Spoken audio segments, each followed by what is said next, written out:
انہوں نے بڑا پرٹیننٹ پوائنٹ ریز کیا ہے، اور میڈیا کے واک آؤٹ کے حوالے سے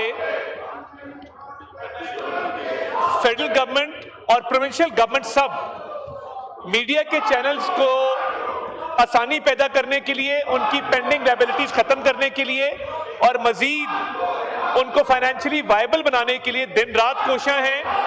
یہ معاملہ ہم ٹیک اپ کریں گے پاکستان براڈ کاسٹ ایسوسی ایشن کے ساتھ کہ یہ جو ملازمین ہیں ان کا روزگار نہ چھنے، اور اس پہ جاب سیکیورٹی اور جاب سیکیورٹی سے بڑھ کے ان کی مراد کے حوالے سے معاملات طے کیے جائیں۔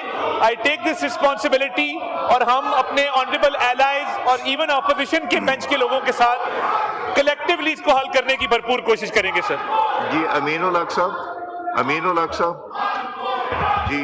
جی بہت شکریہ جناب والا۔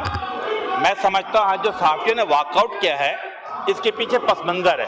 پس منظر ہم کیا دیکھتے چلے آ رہے ہیں کہ پچھلے کئی سالوں کے ساتھ ان کا معاشی قتل عام کیا جا رہا ہے، الیکٹرانکس میڈیا ہو یا پرنٹ میڈیا ہو، یہاں پر بغیر نوٹس دیے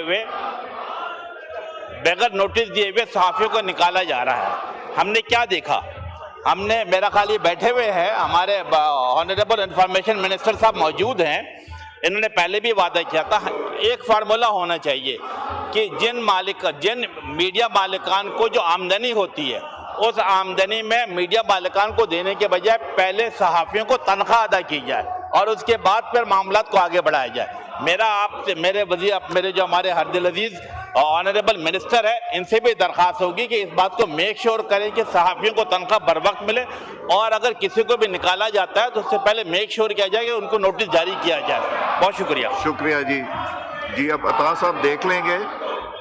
سحر کامران صاحبہ،